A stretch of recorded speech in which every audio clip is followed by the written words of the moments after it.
When Mother Nature hit hard, it was Axo's mine in Livingston County that brought salt up from the earth and out to thousands of streets in the Northeast. The demand for salt was intense.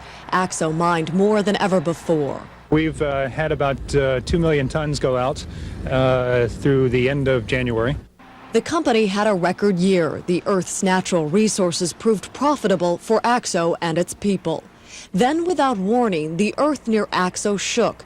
At first, geologists thought it was an earthquake. Gotta be an earthquake, couldn't have been anything else. Axo officials searched the mines for damage. What they found would change everything. A section of the mine collapsed. Water and methane gas were pouring in from a sizable leak. Mine operations were shut down. The area's largest employer was hurting, and the community felt the wounds. Nobody in the community is making money. Nobody's going to spend money. The Genesee and Wyoming Railroad laid off workers. Trains had nothing to haul. Starting next week, we're looking at making some cutbacks. Teams of geologists and seismologists were flown in. Fishermen and environmentalists protest a plan to pump some of the water into the Genesee River.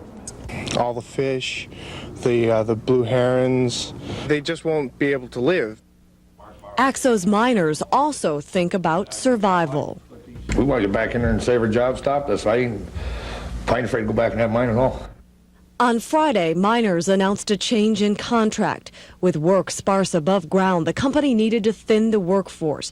Some 50 miners will be let go. And now on Sunday, uncertainty is felt more than ever. Axo is going on its third week of a mine and its workers sitting idle. I think it's a very tense situation right now, and it's very frustrating. The company, its miners, and the community wait for tomorrow and wonder what will happen so deep under their ground. Mary Bubala, News Source 13. Okay, let's take a look at some water here already. Workers were installing transmitters outside Earl Hamilton's house today. They'll notify the salt mine if the ground moves again. For a month and a day, Hamilton's lived above the area of the mine that collapsed.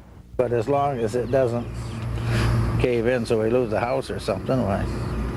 All right, but it's not easy sitting here, you know. It's a lot of tension. Across the damaged bridge from Hamilton's farm, 4 more drilling rigs were setting up. The flow of water into the mine has increased to up to 17,000 gallons per minute. Efforts are intensifying to plug the leak in the earth.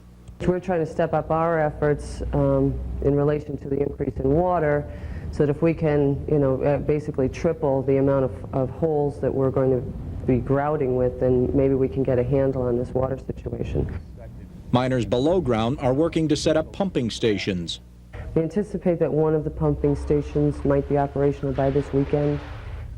We're just real anxious to get the process started, so at least we can keep the shoreline back from where our pumping station is located. To try and give you an idea of how much area is underwater inside the mine, this is a 100-acre farm field behind me here, going back to that tree line.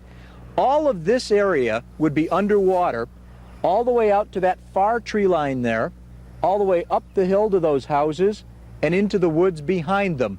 Water 12 feet deep in the mine. State officials say the increased flow is not a surprise. It will be up to the state to decide whether the mine can pump salt water from the mine into the Genesee River.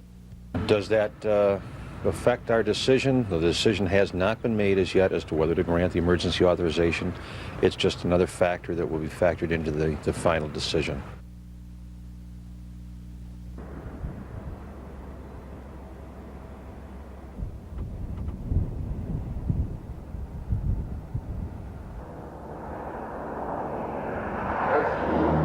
Still working on this story about all this mines going down? Oh, yeah. You work over here? No, it affected as opposed to getting it filled in with the ash. That was the big problem. I've been against the ash since they started it.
The water is still flowing into the Axo mine at 14 to 17,000 gallons per minute, but the pumping station below ground is now in place.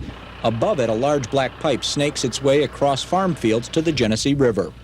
And we're ready to go as far as pumping based on what we hear from the DEC if we get the permit. The pumps and pipeline will pour up to 2,800 gallons per minute of salt water into the Genesee River. It will allow the mine to stop the advancing shoreline down below.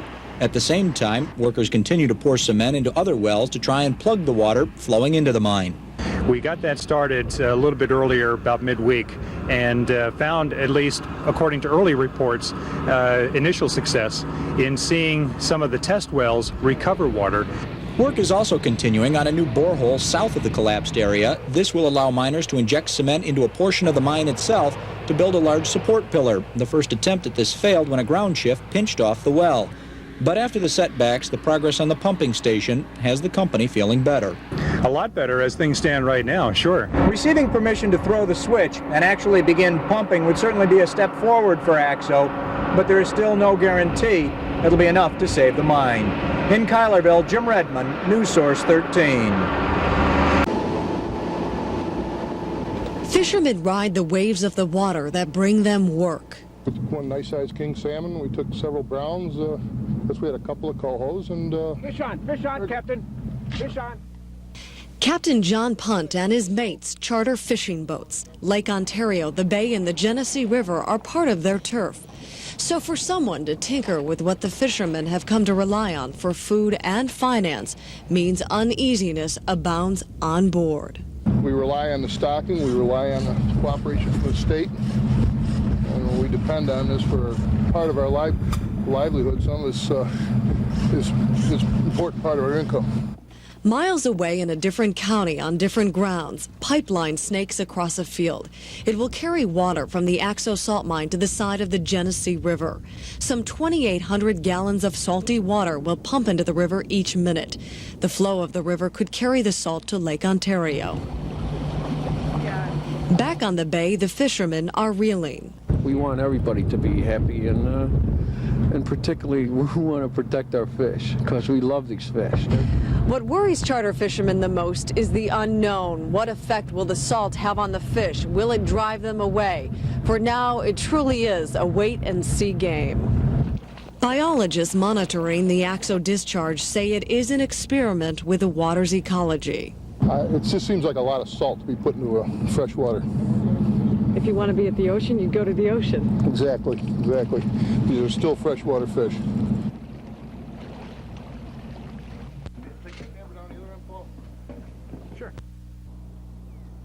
This is what has caused the biggest delay.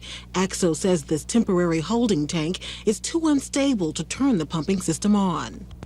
Usually when you build a holding tank of that size, it's put into cement or it's made more permanent, but because this is a temporary pumping station, of course it wasn't put in all those brackets to hold it down. Another problem cropped up with an underground pipe that burst. Repairs have already been made. Once the bugs have been worked out of the entire system, the pumping can begin.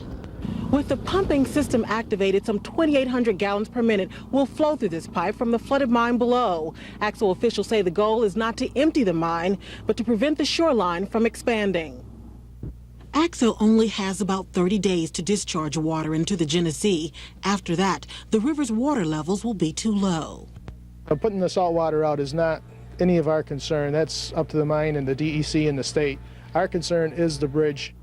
John Milliken is one of several merchants who are worried about saving their businesses. Customers can't get to his garage because Route 20A is closed. The bridge there began sinking after a portion of the mine collapsed last month. They're working very hard to save the mine. But we also, on the other hand, we cannot afford to lose our businesses along with theirs.